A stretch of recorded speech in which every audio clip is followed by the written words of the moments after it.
جیسے ہی 10 محرم کے دن امام حسین علیہ السلام کو فوج یزید نے شہید کیا تو وہ جھوم جھوم کے کہنے لگے کہ حسین کے جسم سے جو چیز جس کو ملے اس کو لوٹ لو اور خیام میں موجود اہل بیت کے ہر سامان کو اپنی میراث سمجھ کے چھین لو۔ فوج یزید کے سپاہی رسول اللہ کے خیموں کی طرف آتے ہیں اور ایک ایک بی بی کے سر سے چادر کو لوٹ کے خیموں میں موجود سامان کو لوٹ لیتے ہیں، لیکن افسوس ظالموں کا بھی دل نہ بھرا۔ وہ امام حسین علیہ السلام کے کٹے ہوئے جسم کے پاس آتے ہیں اور جس کو جو چیز ملتی ہے وہ امام حسین کے جسم سے اتار کے بھاگ جاتے ہیں۔ کسی نے مولا حسین کی تلوار کو چھینا، کسی نے مولا حسین کی زرہ کو چھینا، کوئی امام حسین کے کپڑے اتارنے لگا اور کوئی ظالم امام حسین کے ہاتھ میں موجود انگوٹھی اتارنے لگا۔ تاریخ نے لکھا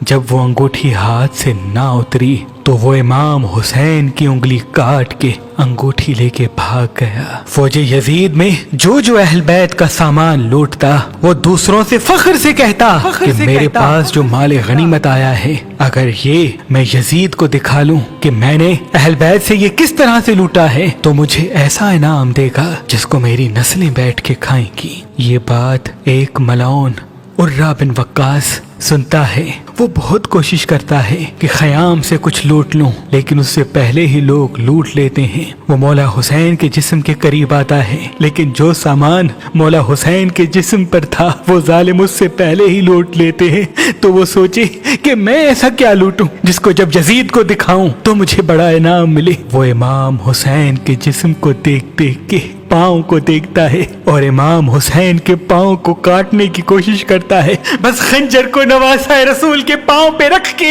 کاٹ لیتا ہے اور خوشی سے جھومتا ہوا اس پاؤں کو ابا میں لپیٹ کر شام کی طرف بھاگ جاتا ہے اور یہ سوچتا ہوا جاتا ہے کہ جیسے ہی نواسہ رسول کا پاؤں یزید دیکھے گا تو اس پاؤں کے وزن جتنا سونا مجھے دے دے گا، اس سے میں اپنے بچوں کے لیے وہ سامان خریدوں گا کہ کبھی بھی وہ غربت نہیں دیکھیں گے۔ لیکن اللہ کا عدل ابھی باقی تھا۔ جیسے ہی وہ یزید کی دربار میں پہنچ کر مولا حسین کا کٹا ہوا پاؤں یزید کو دکھاتا ہے، یزید خوشی سے کہتا ہے کہ کاش آج میرے آبا و اجداد ہوتے تو میں اس کو دکھاتا کہ یزید نے محمد کے گھرانے کا کیا حشر کر دیا ہے، ان کی عورتوں کو قید کر دیا ہے، ان کے مردوں کو قتل کروا دیا ہے۔ پھر وہ کہتا ہے اے میرے سپاہی کیا مانگتا ہے اس چیز کے بدلے؟ وہ کہتا ہے اے ہمارے بادشاہ یزید، میں نے بہت محنت کی ہے اس پاؤں کو کاٹنے کے لیے، مجھے کچھ ایسا دے دے کہ میری آنے والی نسلوں کو کبھی بھی کوئی کام کرنا نہ پڑے، وہ بیٹھ کے کھاتی رہیں۔ یزید سپاہیوں کو حکم دیتا ہے اور سونے سے بھرا